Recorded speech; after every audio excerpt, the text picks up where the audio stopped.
Hello, I'm Gill Paul, and this is the office where I write my historical novels. It's quite cluttered because I've got a serious book buying habit and I've completely run out of shelf space now. But you can never have too many books. And among them is this one, my new novel, The Second Marriage, which is coming out on the 17th of September. Those of you who know my books will be aware that I usually like to write about real historical characters and events, and I'll shine a light in between the gaps, between the facts, and try to figure out what it felt like to be there at that time. So this novel is about two very dramatic women, Maria Callas and Jackie Kennedy, and their rivalry over the world's richest man at the time, Aristotle Onassis. So the starting point when I'm writing a novel like that is clearly with the research, and I'll just buy loads of books. And the way I'll go about it is I'll stick little post-it notes in all the bits that I want to remember as I'm reading through them. And that's not just the main sequence of events. I'm looking for tiny little tidbits like the brand of cigarettes that Jackie Kennedy smoked, or the names of Maria's toy poodles that she kept. And I'll put these post-it notes in, then I'll transcribe it all into a list with things that I want to remember. And from this list, I'll be able to make up the sequence of events. And this story I was telling partly from Maria's point of view and partly from Jackie's, half and half. So what I had to do was splice their stories together. And the way I decided to do it was the arts and crafts method. So I've got Jackie's events down this side and Maria's events down that side of the paper. And that way I could, see the way the story was going to jump from one to the other. And after I've made up this huge project, I'm ready to go back and start actually writing an outline. And I always write really long outlines. For some bizarre reason that I don't understand, all my outlines come out at 35,000 words, every single one. But in that, I'll have worked out the sequence of events. And what I'm trying to do at that stage is to fit the historical facts into an actual story shape, with a beginning, middle and end and some kind of curve, which is not always easy when you're dealing with real people, because I really want to stick to the truth as much as possible, but make it into a story that you want to keep turning the pages and reading. So then after I've got the outline, I'll show it to a few people, get some opinions, and then that's when I'll start at line 1 of the first chapter and get going. Now, in the early chapters of Maria and Jackie, I had one particular problem, which is that most people will come to this story knowing about Jackie Kennedy, that she married an American congressman called John F. Kennedy, who wasn't very faithful to her, that he became president of the United States and he then got shot in Dallas. But not so many people know Maria's story. And I wanted readers to be equally invested in both of them. So I had to work hard in the very early chapters on Maria's story to make you like her, to make you want to find out what was happening to her. I decided to start the story in 1956 at a party in Venice at which Maria met Onassis.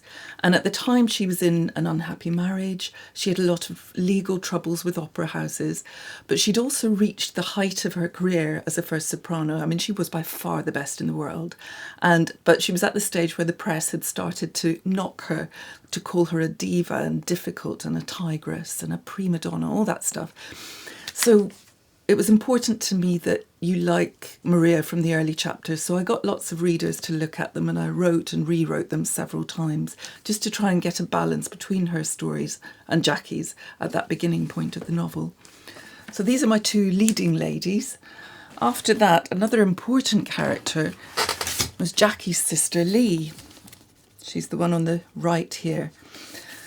Now, what I had to say about Lee was libelous, because she did, in fact, have an affair with Onassis while he was with Maria and before he got together with Jackie, which is quite an important element of my story, but she'd never openly admitted it. It had been reported in the press and gossip columns at the time, but she hadn't said it. And I can imagine that Avon might have been a bit jumpy about me putting something like that in print when she was still alive and she could have sued.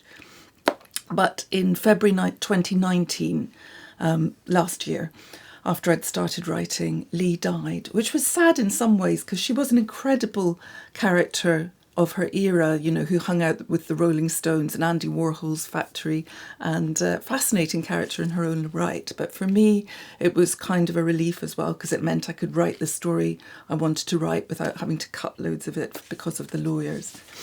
So she was another character I had to research. And then there was the man himself, Mr. Onassis, self-made millionaire who made his money in ships and whaling, horrible story about him. He had, in his yacht, the Christina, he had bar stools that were covered in whales' foreskins.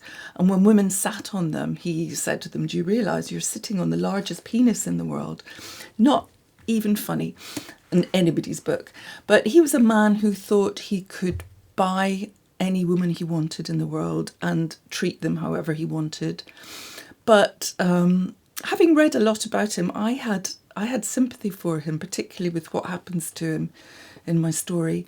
But I decided it's difficult in the Me Too generation how we look at men like that, who were of an era. You know, there were a lot of people like him, a lot of men like him in that era. And I decided just to let the reader make up their own mind what they think about him in the story. I've noticed on NetGalley that somebody says he didn't deserve either of these women. And I would definitely agree with that. He sure didn't. But he's a fascinating individual in his own right. So it then took me 15 months from starting to write with Maria in that hotel in Venice in 1956 through to when I sent the manuscript to my American editor. It was fortunately being edited by an American this time, because I needed somebody to help me make sure that the dialogue sounded authentically American, and to find my way through all the ridiculously complicated American political system, which I'm still not sure I entirely understand. And my American publishers decided to call the book Jackie and Maria and have a cover that features both women on it, while Avon in the UK went for this lovely, bright, summery cover. I actually really love them both. I think they both really say a lot about what the book is about. And I hope that in this very strange year, when we've got, coming out of lockdown and not sure what we're coming out to, we don't know whether it's safe to go on foreign holidays, I really hope you'll consider picking up The Second Marriage or Jackie and Maria, and it will take you to the playgrounds of the rich and famous in the Mediterranean without any need for having to quarantine when you get back.